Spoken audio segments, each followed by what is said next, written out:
Hello दोस्तों, जोहार। आज हम लोग झारखंड एकेडमिक काउंसिल 2022 में जो क्लास 11th का एग्ज़ाम हुआ है वो आर्ट्स, साइंस, कॉमर्स हर स्ट्रीम के लिए एक एक सब्जेक्ट है इकोनॉमिक्स, जो आर्ट्स को भी पढ़ना है, कॉमर्स को भी पढ़ना है और साइंस को भी पढ़ना है। चाहे साइंस के बच्चे हो, चाहे आर्ट्स के बच्चे हो, चाहे कॉमर्स के बच्चे हो, सबको इकोनॉमिक्स पढ़ना पड़ता है। और आज हम लोग 2022 में जो झारखंड एकेडमिक काउंसिल इकोनॉमिक्स में क्वेश्चन पूछा गया था 2022 का, उसका पूरा सोल्यूशन आपके सामने लेकर आ रहे हैं। और फिर से हम आपको, चूँकि इससे पहले क्लास 11 का बिजनेस स्टडी का पूरा सोल्यूशन दे चुके हैं, उसका वीडियो मेरे इसी चैनल पर मिलेगा। अगर आप मेरे चैनल में नए हैं तो चैनल को सब्सक्राइब कर लीजिएगा, ताकि सारे एग्ज़ाम से रिलेटेड जो क्वेश्चन पेपर है उनका फुल सॉल्यूशन, डिटेल में सॉल्यूशन आपको इस चैनल के ऊपर मिलेगा। कॉमर्स से रिलेटेड सारे, चाहे 11 के हो, चाहे 12 के हो, चाहे बीकॉम के हो, चाहे एमकॉम के हो, चाहे एमबीए को, चाहे बीबीए को, सारे के फुल सॉल्यूशन आपको मेरे चैनल के ऊपर मिलेंगे। तो चलिए स्टार्ट करते हैं आज एग्ज़ाम क्लास 11 का टर्म 1 का एग्जामिनेशन जो 2022 में लिया गया था। आपको मालूम होना चाहिए टर्म 1 ऑब्जेक्टिव में था, तो ये ऑब्जेक्टिव सेट है। पेपर 3 था इकोनॉमिक्स का, ऑप्शनल पेपर है, यानी इकोनॉमिक्स ऑप्शनल पेपर होता है, लोग रखते भी है और कुछ लोग नहीं रखते। Multiple choice question type question पूछेगा, यानी एमसीक्यू क्वेश्चन पूछेगा। 40 क्वेश्चन पूछेगा और 40 नंबर का आएगा, याद रखना है। कितने क्वेश्चन पूछे जाएंगे? 40 क्वेश्चन पूछे जाएंगे। फुल मार्क्स 40 नंबर का है, इसका मतलब क्वेश्चन 40 पूछा जाएगा और टाइम 1 घंटे का रहता है। 1 घंटे के अंदर 40 क्वेश्चन फिनिश कर देना आप लोगों को। इसके साथ कुछ जनरल इंस्ट्रक्शन भी दिया गया है कि क्या क्या जनरल इंस्ट्रक्शन है। देखिए क्या क्या जनरल इंस्ट्रक्शन दिया गया है। ये हर बार हम लोग चूँकि बता चुके हैं, OMR सीट को ठीक से पढ़ना है, उसमें साइन करना है, सही से बॉक्स को भरना है। ये सारे जनरल इंस्ट्रक्शन यहाँ पे दिए हुए कि कैसे इसको ध्यान से पढ़ेंगे, क्योंकि जनरल इंस्ट्रक्शन अगर आपने गलत, देखिए बोलता है ब्लू या ब्लैक बॉल पेन से आपको बॉक्स को सही से भरना है, पेंसिल से नहीं भरना है। अगर आपने गलती किया थोड़ा सा भी तो सीधा आपको कॉपी रिजेक्ट हो जाएगा। ये भी साफ लिखा है, देखिए यहाँ पे। बुढ़ाई की क्वेश्चन पेपर आप अपने लेते चले जाएंगे और जो OMR सीट है वो आप भर के अपने टीचर को दे देंगे। उसके नीचे यहाँ लिखा और चीज़ लिखा रहता है कि अगर देखिए यहाँ साफ लिखा हुआ है, OMR उत्तर पत्रक पर दिए गए निर्देश को ध्यानपूर्वक पालन कीजिए। जो भी लिखा हुआ है उसको ध्यानपूर्वक दीजिए, अन्यथा आपका OMR उत्तर पत्रक अमान्य होगा और उसकी जाँच नहीं की जाएगी। छोटी सी गलती सीधा 1 साल बैक हो जाओगे भाई साहब। इसलिए आप जो OMR में इंस्ट्रक्शन दिए गए हैं उसको अच्छे से पढ़िए, केयरफुली पढ़िए, समझिए, और अगर कहीं कन्फ्यूजन हो तो टीचर से मदद लीजिए और तब आप अपना भरना शुरू कर दीजिए। तो चलिए दोस्तों चलते हैं अब हम लोग इसके क्वेश्चन की तरफ। क्या क्या क्वेश्चन दिया हुआ है इसमें। तो फर्स्ट क्वेश्चन जो इकोनॉमिक्स में पूछा गया है वो पूछा गया स्टैटिस्टिक्स क्या है, सांख्यिकी क्या है, सांख्यिकी क्या इम्प्लाइज करता है। तो बोलता है सांख्यिकी से क्या अभिप्राय है, सांख्यिकी के अंदर क्या क्या करते हैं, डेटा का काम करते हैं या स्टैटिस्टिकल मेथड है या दोनों है। तो सांख्यिकी दोनों है। सांख्यिकी में डेटा की भी बात होती है और स्टैटिस्टिकल मेथड की भी बात होती है। सांख्यिकी में डेटा की भी बात होती है और स्टैटिस्टिकल मेथड। डेटा 2 तरह के होते हैं, आपको मालूम होना चाहिए।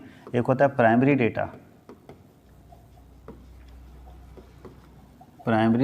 डेटा और दूसरा आता है सेकेंडरी डेटा।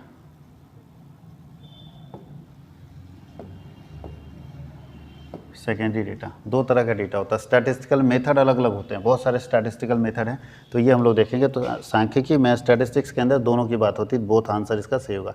आगे बोलता है स्टैटिस्टिक्स इज यूज्ड। स्टैटिस्टिक्स को कौन यूज़ करता है, सांख्यिकी का इस्तेमाल कौन करता है बताइए।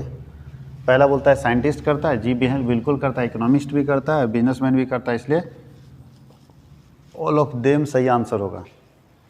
स्टैटिस्टिक्स का इस्तेमाल साइंटिस्ट भी करता है, बिजनेसमैन भी करता है, इकोनॉमिस्ट भी करता है, तो ऑल ऑफ देम सही जवाब होगा। सभी लोग सांख्यिकी शब्द का इस्तेमाल करते हैं। तीसरा क्वेश्चन में चलते हैं। बोलता है कि from which Latin words the statistics has been derived. Statistics किस लैटिन वर्ड से आया है। तो ध्यान दीजिएगा, स्टैटिस्टिक्स शब्द का जो इस्तेमाल हुआ था वो लैटिन शब्द स्टेटस से हुआ था। स्टैटिस्टिक्स जो बना था वो लैटिन शब्द स्टेटस से बना था। स्टेटस से लैटिन लैंग्वेज का स्टेटस वर्ड था जिससे आपका क्रिएशन हुआ है स्टैटिस्टिक्स का। सांख्यिकी का निर्माण लैटिन लैंग्वेज के स्टेटस से हुआ है। ये हिंदी में लिखा हुआ है। सांख्यिकी शब्द लैटिन भाषा के किस शब्द से लिया गया है। आगे बोलता है the data collected by investigator is called. अगर कोई इन्वेस्टिगेटर है, इन्वेस्टिगेशन का काम कर रहा है, तो उसे कौन सा डेटा कहते हैं। अगर इन्वेस्टिगेटर कोई डेटा कलेक्ट कर रहा है, अब हम मान लीजिए कोई इन्वेस्टिगेशन कर रहे हैं, कोई रिसर्च का काम कर रहे हैं, हम अगर कोई डेटा कलेक्ट करते हैं पहली बार, तो वो डेटा क्या कहलाता है। तो याद रखिएगा, जो इन्वेस्टिगेटर अगर कोई डेटा लाता है तो वो डेटा कहलाता है प्राइमरी डेटा। क्या कहलाता है? प्राइमरी डेटा, प्राथमिक आंकड़े।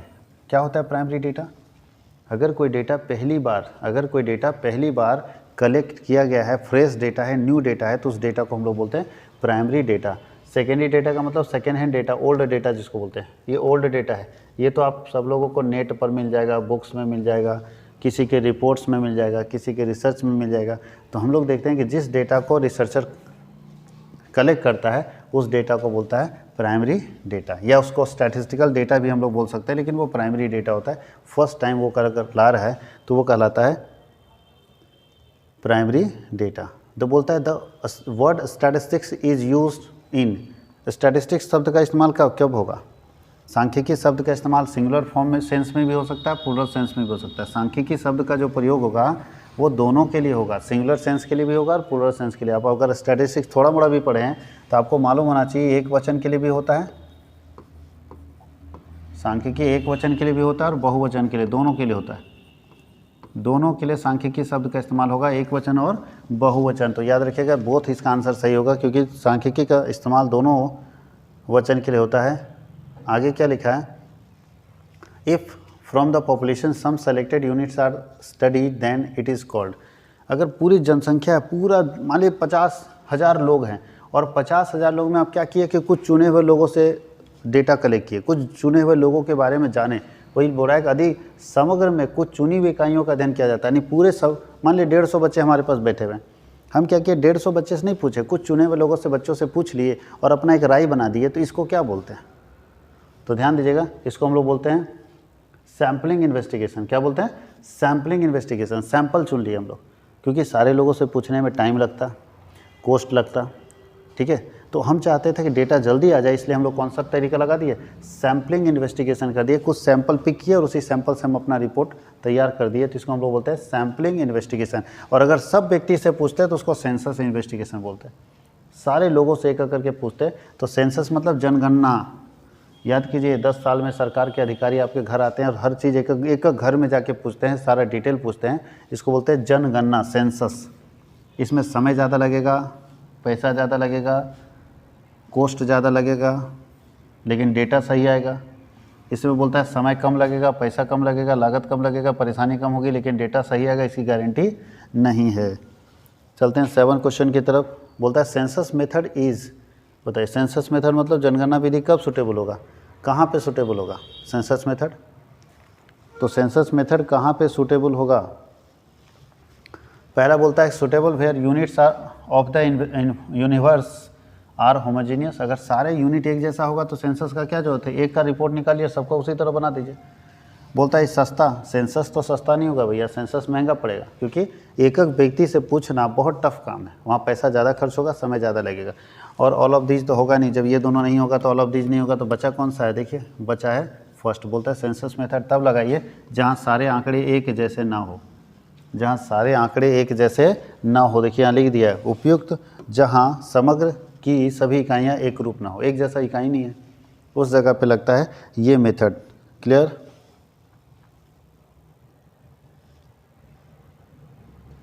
अब बोलता है method of investigation are. Investigation के कितने मेथड्स हैं? सब जानते हैं इन्वेस्टिगेशन के कितने मेथड्स हैं? 2 मेथड्स हैं। इन्वेस्टिगेशन के कितने मेथड्स हैं? 2 मेथड्स हैं। इन्वेस्टिगेशन के 2 मेथड हैं, sampling method and census method. अभी तो बताया सैम्पलिंग मेथड और सेंसस मेथड। एक है जहाँ कुछ सैंपल पिक करके हम इन्वेस्टिगेशन कर सकते हैं, और एक बोलता है सारी जनसंख्या को रीड करके, सारी जनसंख्या को पढ़ के हम लोग डेटा कलेक्ट कर सकते हैं। तो ये दिया बस 2 तरह के मेथड से अनुसंधान किए। उसके आगे क्या लिखा है 9 नंबर क्वेश्चन में? ये सब तो बहुत, ये अगर कोई बच्चा नहीं जानता है तो समझिए बड़ा दिक्कत है, सीखने की कोशिश करना। बोलता है according to the tally bar. Tally bar आप लोग बचपन से पढ़ रहे हैं कि 5 इसमें से किसको डिनोट कर रहा है? 5 किसको डिनोट कर रहा है? सारे बच्चे जवाब देंगे 5 तो ऐसे नहीं लिखते हैं टैली में, 5 ऐसे लिखते हैं। ये नहीं है, ये गलत है, ये भी 5 ऐसे लिखते हैं हम लोग टैली में, याद रखना। टैली बार जब भी बनाते हैं तो 5 हम लोग ऐसे लिखते हैं, 5 हम लोग का ये इंडिकेशन है। तो पूछ रहा है कि किससे 5 डिनोट किया जाता है, तो सारे बच्चे इसका जवाब दे देंगे। तो सही जवाब क्या होगा इसका? 1। 10 में बोलता है the both of upper limit lower limit. ध्यान दीजिएगा, कोई क्लास होता है उसका बोथ अगर हम देखें अपर लिमिट लोअर लिमिट का, तो वो क्या कहलाता है? अपर लिमिट और लोअर लिमिट का बोथ क्या कहलाता है? दोनों साइड का। अच्छा इसका हिंदी नेक्स्ट में, when both lower and upper limits are considered such series is, जब हम दोनों लिमिट लेते हैं, लोअर लिमिट भी लेते हैं और अपर लिमिट, जैसे क्लास होता है ना 0 से 10, तो ये लोअर लिमिट होता है, ये अपर लिमिट होता है। बोलता है जब दोनों को हम कंसीडर करते हैं तो वो सीरीज़ क्या कहलाता है, तो वो सीरीज इंक्लूसिव सीरीज कहलाता है। जैसे यहाँ देखिए 10 से 20 लेते हैं, फिर 20 से 30 लेते हैं, तो दोनों तो कंसीडर कर रहे हैं ना, यहाँ पे देखिए, यहाँ फिर 30 से 40 होगा, 40 से 50 होगा, तो दोनों सीरीज को कंसीडर कर रहे हैं। तो बोलता है ऐसा कौन सा क्लास इंटरवल है जिसमें लोअर लिमिट और अपर लिमिट दोनों को कंसीडर किया जाता है, उस सीरीज को कौन सा सीरीज बोलते हैं, इंक्लूसिव सीरीज बोलते हैं। जिसके इसका हिंदी यहाँ पे है समावेशी श्रेणी बोलते हैं। क्या बोलते हैं, समावेशी श्रेणी। अब 11 नंबर क्वेश्चन बोलता है क्या रेंज इज द, रेंज क्या है। तो अगर आप लोग रेंज पढ़ेंगे तो रेंज निकालते हैं, रेंज इक्वल टू फार्मूला होता है हाईएस्ट माइनस लोवेस्ट। जो सबसे बड़ी संख्या होगी उसमें सबसे छोटी संख्या घटा देंगे सीरीज का, तो निकल जाएगा। देखिए कहीं लिखा हुआ है difference between largest and smallest observation, यही तो है। जो हाईएस्ट होगा लार्जेस्ट होगा, हाईएस्ट को लार्जेस्ट भी तो बोल सकते हैं और स्मॉलेस्ट को लोवेस्ट भी बोल सकते हैं। तो लोवेस्ट मतलब छोटा, स्मॉलेस्ट भी बोलिए, लोवेस्ट बोलिए, लार्जेस्ट बोलिए, हाईएस्ट बोलिए। बोलता है कि बड़े में छोटे को घटा देंगे, उसके बीच का जो डिफरेंस होगा वो कहलाता है रेंज। उसको हिंदी में परास बोलते हैं, परास। अधिकतम और न्यूनतम प्रेक्षणों के बीच के अंतर को क्या बोलते हैं, परास बोलते हैं, रेंज बोलते हैं। याद रखना सब लोगों को बच्चों। अब बोलता है the class mid point is equal to, class का मिड पॉइंट कैसे निकालेंगे, मिड वैल्यू सब लोग निकालना जानते हैं क्लास का। कोई भी क्लास हो उसका मिड पॉइंट कैसे निकालेंगे बताइए। किसी भी क्लास का मिड पॉइंट, मान लीजिए 10 से 20 एक क्लास है, इसका मिड पॉइंट क्या निकालते हैं, तो मिड वैल्यू निकालने के लिए क्या बताया था, दोनों को जोड़ेंगे और 2 से क्या करेंगे, भागा देंगे। देखिए कहाँ लिखा हुआ है, यानी लोअर लिमिट और अपर लिमिट दोनों को जोड़ना है। कितने से भागा देना है, 2 से। 2 से भागा मतलब एवरेज, 2 से भागा का मतलब है एवरेज निकाल देना, औसत निकाल देना। देखिए क्वेश्चन है the average of upper class limit and lower class limit, यही तो लगता है, अपर क्लास लिमिट और लोअर क्लास लिमिट का एवरेज। यहाँ बोलता है प्रोडक्ट, दोनों गुना करने का तो सिस्टम में नहीं है, रेशियो भी नहीं होगा, नन ऑफ दीज नहीं होगा। तो फर्स्ट वाला बिल्कुल सही जवाब होगा। हम लोग एवरेज निकाल के मिड वैल्यू निकालेंगे किसी भी। अब देखिए मिड वैल्यू यहाँ पूछ दिया, कैसे निकालेंगे, सारे जब बच्चे जवाब दे सकते हैं मिड वैल्यू। क्या मिड वैल्यू इसका होगा, 60 से 80 के बीच में मिड वैल्यू, तो दोनों जोड़िए, 2 से भाग दीजिए, तो 140/2 कर देंगे तो आएगा 70। तो देखिए 70 कहाँ जवाब है, 70 4 में है, बिल्कुल सही जवाब है 70। मिड वैल्यू 60 से 80 के बीच में क्या आएगा, 70। दोनों को जोड़ेंगे। मिड वैल्यू निकालने का तरीका ही होता है, जो संख्या का मिड वैल्यू निकालना है उसको जोड़ना है और 2 से क्या करना है, डिवाइड कर देना है, तो मिड वैल्यू अपने आप पता चल जाएगा। उसके आगे क्या लिखा है, एन ऑर्डरली अरेंजमेंट, यानी बोलता है रो और कॉलम में अगर कोई अरेंजमेंट है, कोई अरेंजमेंट अगर रो और कॉलम में दिया हुआ है तो उससे क्या बनता है, उस व्यवस्था से क्या बनता है। तो ध्यान दीजिएगा, आपको बताए थे रो और कॉलम से अगर मिला के कोई व्यवस्था बन रही है तो इस व्यवस्था को बोलते हैं टेबल। क्या बोलते हैं, टेबल। रो और कॉलम से क्या बनता है, टेबल ना बना है। रो और कॉलम, एक ये हो गया रो और ये हो गया कॉलम, खड़ा हो जाता है कॉलम, पड़ा हो जाता है रो। इस व्यवस्था से जो बनता है वो कहलाता है टेबल। कोई दिक्कत किसी को। फिर आपसे पूछ रहा है मिड वैल्यू बताइए, 50 से 70 के बीच में मिड वैल्यू क्या है, अभी बता चुके हैं। मिड वैल्यू निकालने के लिए क्या करना होता है, दोनों को जोड़ना होता है। 50 + 70/2, तो 120/2 कर देंगे तो कितना आ जाएगा, 60। 60 हमारा थर्ड ऑप्शन में है, इसमें कुछ समझाने की जरूरत नहीं, फटाफट कर देंगे हम लोग।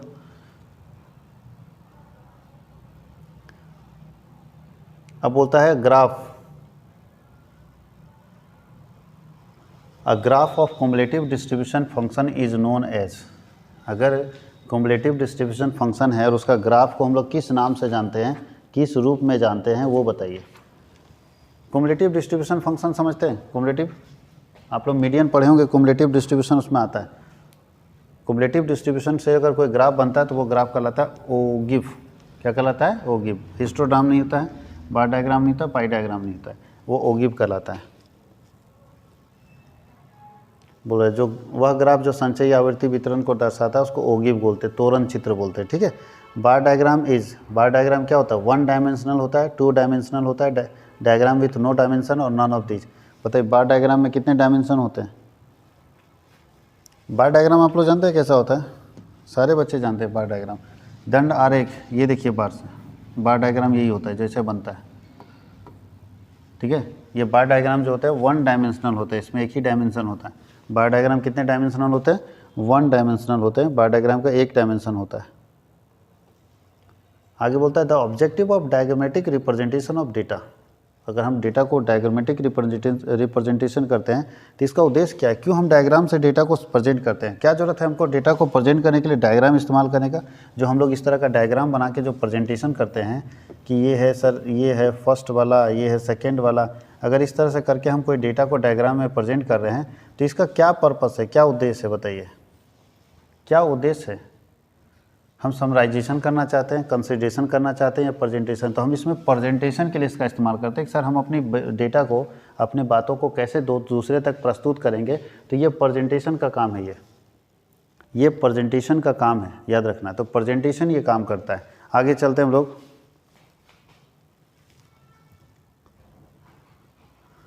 टोटल एंगल ऑफ, अच्छा पाई चार्ट सब लोग बनाए हैं। पाई चार्ट में टोटल एंगल कितने डिग्री का होता है, पाई चार्ट में टोटल एंगल कितने डिग्री का होता है, पाई डायग्राम में कितने डिग्री क्या होता है, 360, क्योंकि ऐसे ना बनता है पाई डायग्राम, तो ये 360 डिग्री का ना हो गया, 360 डिग्री एकदम सूर्य कुमार यादव की तरह 360 डिग्री।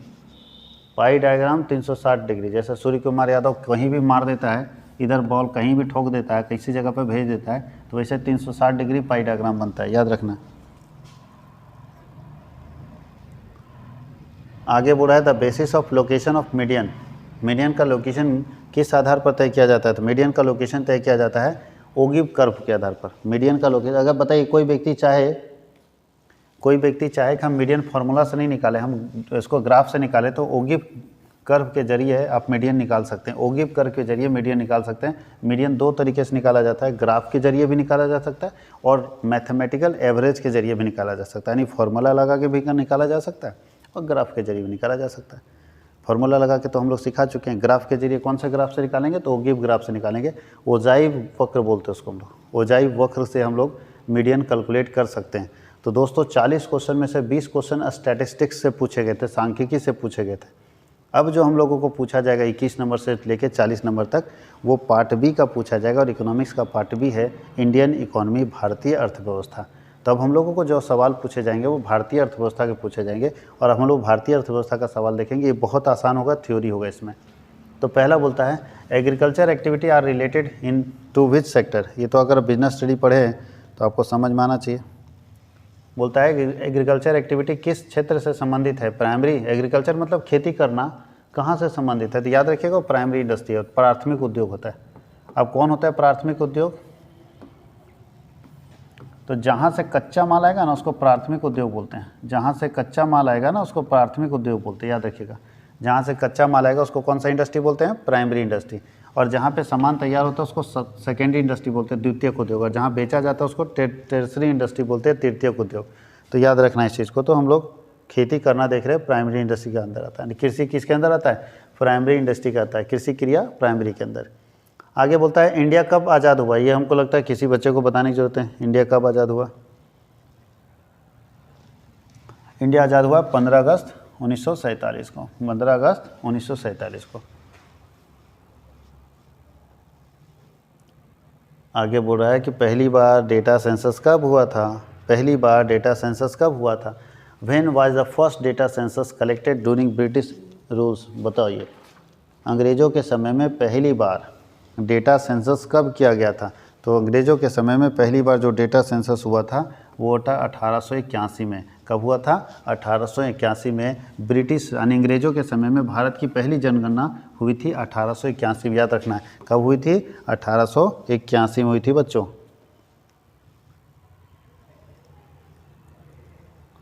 बच्चों चलते हैं नेक्स्ट क्वेश्चन की तरफ। नेक्स्ट क्वेश्चन क्या बोलता है, which year is regarded as the year of great divide, कौन से वर्ष को विभाजन वर्ष कहा जाता है, महाविभाजन वर्ष कहा जाता है। कौन से वर्ष को, 1931, 1921, 1941 और 1911। तो बच्चों 1921 को महाविभाजन वर्ष कहा जाता है, 1921 को बच्चों महाविभाजन वर्ष कहा जाता है। आगे बढ़ा, स्वेज नहर को कब खोला गया था, ट्रांसपोर्टेशन के लिए स्वेज नहर को कब खोला गया दोस्तों, स्वेज नहर को कब खोला गया ट्रांसपोर्टेशन के लिए, 1832, 1872, 1869 और 1899। तो 1869 में खोला गया था स्वेज नहर को परिवहन के लिए, याद रखना है दोस्तों। 1869 में स्वेज नहर बहुत ही सक्रिय और पतली नहर है, जहाँ से दुनिया के लगभग देशों से उसी रास्ते से पानी के जहाज आते हैं। अगर उस रास्ते को नहीं खोला जाता तो जहाज को बहुत दूर से घूम के आना पड़ता था, इसलिए स्वेज नहर को खोल दिया गया था ताकि उधर से जहाज़ आना आसान पड़ जाए। तो ये कब खोला गया था दोस्तों? 1869 में। आगे बोलता है when was the duration of Indian second plan, पंचवर्षीय योजना, दूसरी पंचवर्षीय योजना कब से? तो याद रखिएगा दोस्तों 1951 से बनी है पंचवर्षीय योजना भारत में। भारत में 1951 से बनती है और 5 साल की योजना है, तो 1951 से 1956। अब दिमाग लगाओ उसके आगे कहाँ होगा। पहली बनी थी 51 से 56, पहली बनी थी 51 से 56, तो बताइए दूसरी कौन सी बननी चाहिए? 56 से 61, दूसरा 56 से क्या होगा? 61 बनेगा ना, 56 खत्म हो, 56 से 61, 5 साल की पंचवर्षीय योजना।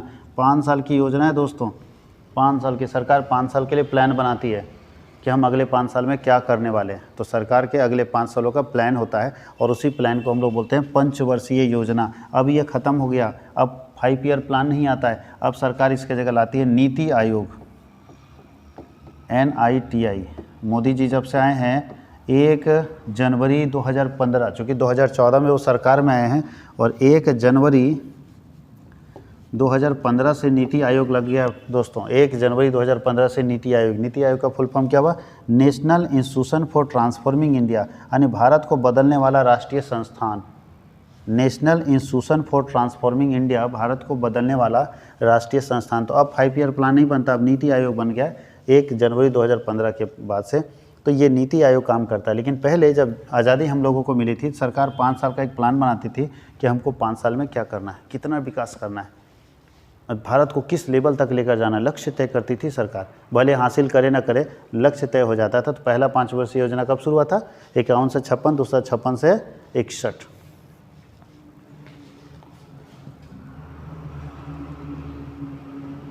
लीजिए दूसरे, वही तो हिंदी में लिखा है। देखिए नीति आयोग कब बना? अभी ये क्वेश्चन तो अभी हम बता चुके। नीति आयोग कब बना है? नीति आयोग की स्थापना कब हुई है? तो 1 जनवरी 1915 नहीं, 1 जनवरी 2015, 1 जनवरी 2015 को भी है। नीति आयोग कब बना? 1 जनवरी 2015 को देश को नीति आयोग मिला। उसके आगे 28 नंबर है दोस्तों, GDP का फुल फॉर्म क्या होता है? GDP का फुल फॉर्म क्या होता है दोस्तों? GDP का फुल फॉर्म होता है ग्रॉस डोमेस्टिक प्रोडक्ट। किधर है? ग्रॉस डिमांड नहीं, ग्रॉस डोमेस्टिक प्रोडक्ट। गुड है, sorry, gross domestic product, B number सही है sir. Gross domestic product, GDP का फुल फॉर्म होता है ग्रॉस डोमेस्टिक प्रोडक्ट। GDP का फुल फॉर्म क्या होता है दोस्तों? Gross domestic product. 29 number, the father of green revolution किसे बोला जाता है? हरित क्रांति के जनक किसको बोला जाता है? कौन है जो हरित क्रांति इस देश में लेकर आए? कौन है जनक? तो याद रखिएगा MS स्वामीनाथन है जनक। MS स्वामीनाथन को ग्रीन रिवोल्यूशन का जनक माना जाता है, ग्रीन रिवोल्यूशन का फादर माना जाता है। इन्होंने ग्रीन रिवोल्यूशन दिया। ये लोग नहीं दिए, मोदी जी तो अभी आए, देंगे कहाँ से? मनमोहन सिंह भी नहीं दिए। नन ऑफ दिस होगा नहीं। तो कॉमन सेंस भी लगाओगे सही आंसर मारोगे, क्योंकि मनमोहन सिंह दे नहीं सकते हैं। ये तो बहुत पहले से ग्रीन रिवोल्यूशन चल रहा है ना, उस समय मनमोहन सिंह सरकार में थे नहीं, नरेंद्र मोदी नहीं दिए। तो MS स्वामीनाथन जो है वो फादर माने जाते हैं हरित क्रांति के। उसके आगे the statement agriculture is soul of India, कौन कहे थे जी? किसने कहा था agriculture is soul of India? कृषि भारत की आत्मा है। किसने कहा था? कृषि भारत की आत्मा है। ये बात किसने कही थी? तो अगर सही से देखें तो महात्मा गांधी ये बात कहते कि भारत की आत्मा कृषि है। Agriculture is the soul of India. भारत की आत्मा क्या है? कृषि है। महात्मा गांधी का कथन था कि कृषि भारत की आत्मा है। महात्मा गांधी ने कहा था, ये हिंदी हुआ, महात्मा गांधी ने कहा था कि कृषि भारत की आत्मा है। उसके आगे ऑर्गेनिक फार्मिंग क्या है? जैविक कृषि क्या है? बताइए, ऑर्गेनिक फार्मिंग क्या होगा? जैविक कृषि क्या होगा? Sustainable, chemical. बताइए, ऑर्गेनिक फार्मिंग में तो केमिकल इस्तेमाल नहीं होगा, बोथ एंड भी होगा नहीं और नन ऑफ दिस होगा नहीं। ऑर्गेनिक फार्मिंग क्या है? सस्टेनेबल। ऐसा ऐसा ऑप्शन भी देता है ना, दिमाग लगाएंगे तो आप खुद मार लेंगे, क्योंकि बोथ कैसे हो जाएगा? जब वो गलत हो गया तो बोथ एंड भी सब होगा नहीं, वो गलत हो गया तो ये दोनों तो होगा नहीं, तो और ये नन ऑफ दिस होगा नहीं, तो बचाए खुचाई है। अब चलते हैं हम लोग। बोलता who gave the slogan of second green revolution, इसमें से कौन है जो दूसरे ग्रीन रिवोल्यूशन का नारा दिए थे?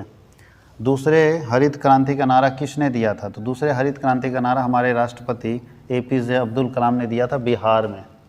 ये बिहार गए थे और बिहार में बताए थे कि अब हमको, हमारे देश को सेकेंड ग्रीन रिवोल्यूशन का जरूरत है, दूसरी हरित क्रांति की आवश्यकता है। और इन्होंने नारा दिया था दूसरी हरित क्रांति के बारे में, डॉक्टर APJ अब्दुल कलाम।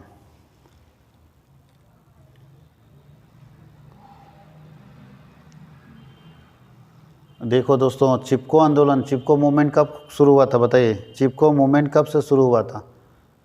चिपको मूवमेंट कब से शुरू हुआ था और किसने शुरू किया था? यहाँ पूछ रहा है किसने शुरू किया था। चिपको आंदोलन किसने शुरू किया था? सुंदरलाल बहुगुणा ने शुरू किया था।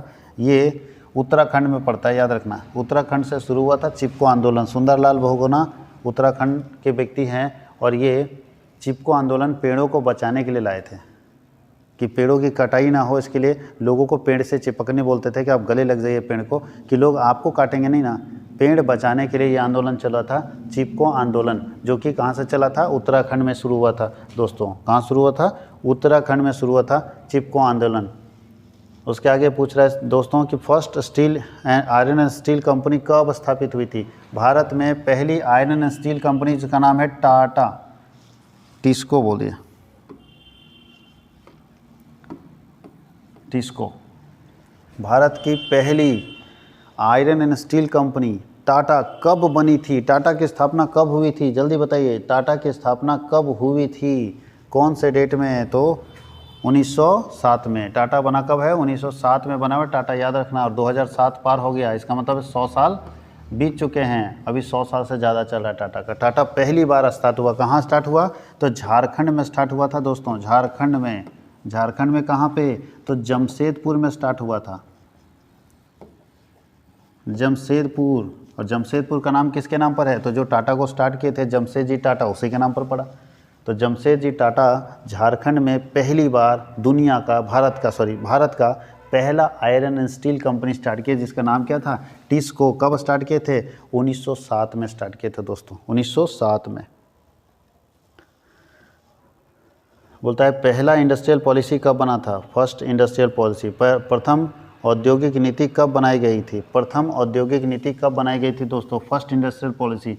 ये सब बिल्कुल गलत है, इंडस्ट्रियल पॉलिसी नहीं बना था। पहली इंडस्ट्रियल पॉलिसी बनी थी 1991 में। इसको बोलते हैं new economic policy, NEP, new economic policy बना था दोस्तों। नई आर्थिक नीति बनी थी जिसमें 3 वर्ड आए थे दोस्तों। पहला प्राइवेटाइजेशन आया था, जो घाटे में चलने वाली सरकारी कंपनियां थी इसको प्राइवेट कर दो। दूसरा था ग्लोबलाइजेशन, और तीसरा था लिबरलाइजेशन। तीसरा था लिबरलाइजेशन, याद रखना दोस्तों। आगे बोलता है economic reforms in India were started from. Economic reforms कब से स्टार्ट हुआ था? भारत में आर्थिक सुधार कब से स्टार्ट हुआ? भारत में आर्थिक सुधार कब से स्टार्ट हुआ दोस्तों? इसके पहले वाला जो क्वेश्चन था ना, पहली बार ये आया था ना इकोनॉमिक पॉलिसी। इसकी ये जो पहली औद्योगिक नीति घोषित की गई थी 1948 में घोषित की गई थी। कब घोषित की गई थी? 1948 में। ये हमने गलत बता दिया, 1991 में। पहली है यह, पहली लिखा हो, पहली औद्योगिक नीति 1948 में घोषित की गई थी।